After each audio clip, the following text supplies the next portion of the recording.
सरकार ये कहे कि ये पागल लोग हैं, जैसे कह दिया कि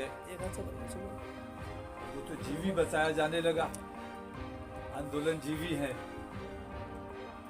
आंदोलन कोई अपनी खुशी से नहीं करता है। गांधी जी भी आंदोलन जीवी थे और गांधी जी की तरफ पे आंदोलन किया जा रहा है।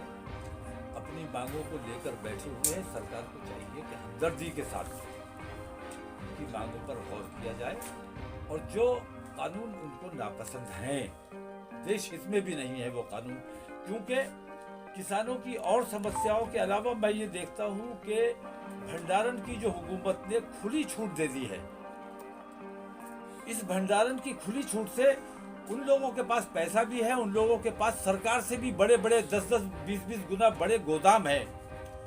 भंडारण पर अगर पाबंदी इस तरह खुली छूट दे दी जाएगी तो मैं ये समझता हूँ कि कोरोना से मुल्क के वो हालात ख़राब नहीं हुए थे जो आने वाले वक्त में इस भंडारण की वजह से होने वाले हैं।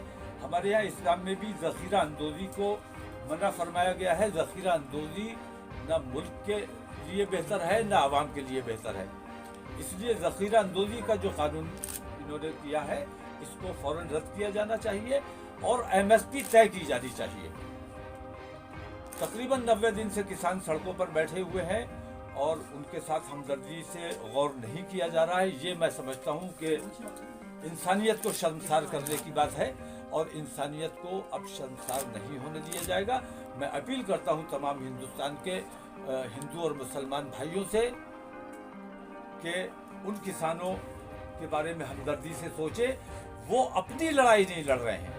ये मामला सिर्फ किसानों का नहीं है, ये हिंदुस्तानी अवाम का मामला है, हिंदू मुसलमानों का मामला है।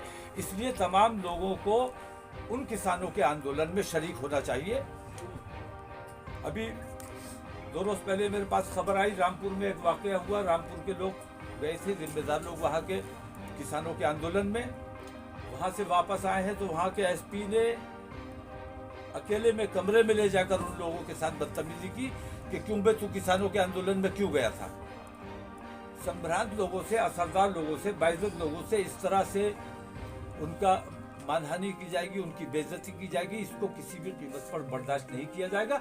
आज किसान बैठा हुआ है, कल से तमाम हिंदू और मुसलमान इंशाल्लाह बैठेंगे और मैं तमाम अपने भाइयों से अपील करता हूं कि उन किसानों के आंदोलन में हम सबको बढ़ चढ़कर हिस्सा लेना चाहिए और सरकार जब तक किसानों की बातों को मान डाले, क्योंकि वो बात किसानों की नहीं है, वो हिंदुस्तानी अवाम के लिए लड़ाई लड़ रहे हैं और हिंदुस्तानी अवाम की हैसियत से हमें उनका साथ देना चाहिए, उनकी मदद करनी चाहिए। और किसानों के लिए के आंदोलन में जाने की वजह से जो रामपुर के जिम्मेदार लोगों की बेइज्जती की गई है, मैं कल रामपुर भी जाऊंगा, जुमे की नमाज इंशाल्लाह वहीं पढ़ूंगा और उन लोगों की समस्या प्रधानमंत्री ने कहा है कि कानून जो है वो वैकल्पिक है, ऑप्शनल है। ये इससे कहाँ तक इत्तेफाक नहीं, ये कोई समझदारी की बात लगती है आपको? वैकल्पिक कहाँ होता है कानून? भाई कानून कानून है, कानून को मानना पड़ेगा। वैकल्पिक का मतलब है कि मैं मानूं या ना मानूं, और कानून को अगर मैं ना मानूंगा तो मैं मुजरिम कहलाऊंगा। तो प्रधानमंत्री खुद मुजरिम बनाना चाहते हैं हिंदुस्तान की आवाम को। कानून कानून होता है और जो कानून है उसको मानना हिंदुस्तानियों की जिम्मेदारी है, मानना पड़ेगा, और नहीं मानेंगे तो अपराधी कहलाएंगे।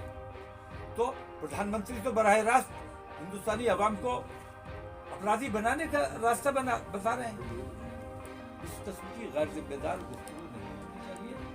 किसानों की समस्याओं को, हिंदुस्तानियों की समस्याओं को गंभीरता के साथ, संजीदगी के साथ और हमदर्दी के साथ गौर करना चाहिए। और जो माहौल हिंदुस्तान में है, इस माहौल को ठीक करने की कोशिश हुकूमत की है, प्रधानमंत्री की है। और अगर इन्होंने इस पर तवज्जो नहीं दी तो मैं सिर्फ मुसलमानों की बात नहीं करता, मुसलमानों के लिए मैं कह रहा हूँ कि मुसलमान भरपूर तरीके से, चाहे तुम उसको पाकिस्तानी बता देना, आतंकवादी बता देना, खालिस्तानी बता देना, लेकिन अब भरपूर तरीके से किसानों का समर्थन किया जाएगा। उनके साथ जो अन्याय हो रहा है अब उसे बर्दाश्त नहीं